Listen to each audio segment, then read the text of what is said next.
You got game plans, you got inspirational books, you got, I'll let you take it from there. We've got a lot of different things here.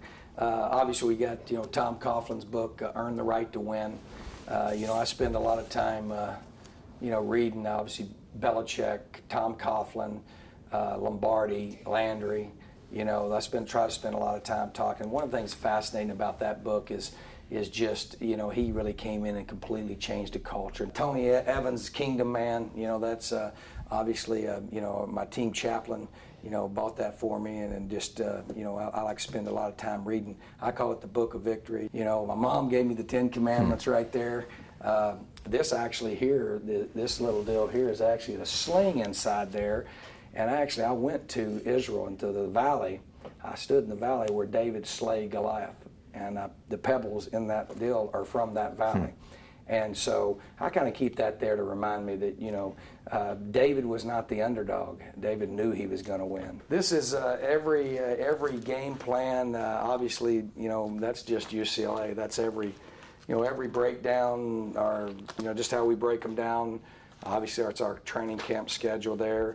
I go through all those books. I'm a big research guy, so I like to research and you know, I like being prepared. Obviously, the key to winning is preparation. We utilize technology. You know, they all have an iPad, which we use to, when we get done with practice, we send them the practice corrections. I can voice over on it. They can talk and send it back to me, and we're very, very modern and high-tech in technology, but we don't have these in the locker room.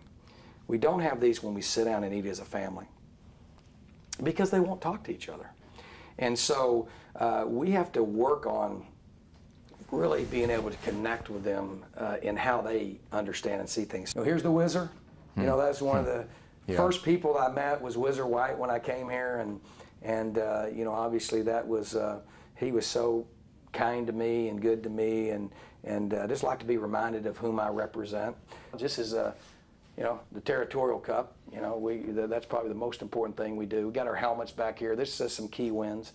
This is probably the most important thing in my office. Now, one of the most important things in my office. I don't get in trouble. That's a picture of my mom and myself. That was my last senior game. That's actually a game uniform. Yeah. And my mom was the inspiration in my life. And so one of the things that we're doing this year with our players is that each one of our players, somebody put you here. So they'll have the picture. This picture will be in my locker. It'll be framed in the back of my locker. And every day after I get dressed, I'm going to spend 30 seconds. And I'm going to focus on that picture. Wow. And then I'm going to go honor her with how I do everything that I do that day. And each one of our players are going to do the exact same things. Obviously, the other most important one is my wife that's right here. So I almost got myself in trouble there on that deal. Obviously, that's my daughter there. And my boys say, well, why do we have a big 8x10 of Haley, and there's just a little bit of picture of them? What's up with that? Well, I said I like her more than you. I didn't say I love her more, but I like her more than them. And she actually calls me when she doesn't want anything. She actually tells me she loves me. So, you know, they might want to try that. Graham is also very proud of his Pat Tillman corner in his office, featuring a special plaque made by Pat's brother, Kevin. Kevin actually made me this, which is pretty cool. His brother actually made me this, which I thought was pretty neat. So I keep those things that are kind of special to me. So I get up when the sun comes up, about 4:30. Usually on the road by 5 o'clock. Get in here about 5:30. Spend my reading time. I enjoy my reading time. Spend a lot of time I'm a little bit different, just visualizing over the field. But last year I would work till late, so I'd work till 11 or 12 and then sleep on my couch and do stupid stuff like that. So you're pacing yourself a little bit differently. Yeah, I don't think it's that, you know, it's not so much a deficit to me, it's a deficit to other people. And we really want our program to be about faith, family, and football. And if I'm just being honest with you, if you talk to my son, or you talk to my wife, or you talk to my mother, they'd tell you it's football, football, football, football, football, football, football, football, family, faith. And so we're trying to balance that out a little bit. And it's just hard, you know. I mean, people talk to me about, you know, being a football coach, being a teacher is not who you are, it's just what you do.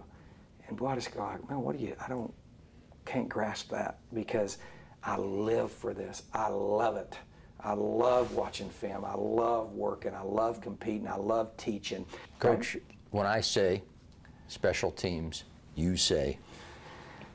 Most important thing that we do, and probably did the worst job last year of doing that than anything else. I mean, I can't tell you, like I say, my greatest asset is my passion, my enthusiasm. We come in, Coach Norvell, we know what we want to do on offense. We know what we want to do on defense, man. You want to win a championship. We obviously understand those things. Special teams is going to be vital. We've got to be the very best, not just in getting the ball punted off, not just punting for 40-something yards with no return, but returns, dynamic kickoff returns for touchdowns, being explosive. Why are we the most explosive offense and not as explosive on the return game? So that area will help. The fact that you and I know is that, I'm not a guy that's going to sit around and whine about, and make excuses. But we're going to be young. We're not going to be as experienced as we were last year on defense. We're going to be better. These players would tell you, Will Sutton said, hey, the hardest thing he's ever done was have to play for me. And that's a compliment. It's not my job to be popular. It's my job to represent Sun Devil Nation with class, character, and toughness. That's what they said they wanted. People pay hard-earned money to sit in those chairs. The last thing I say to our players, every time before they walk out on that field, go through toe and tunnel. Give those people what they want, right? That's whom we represent.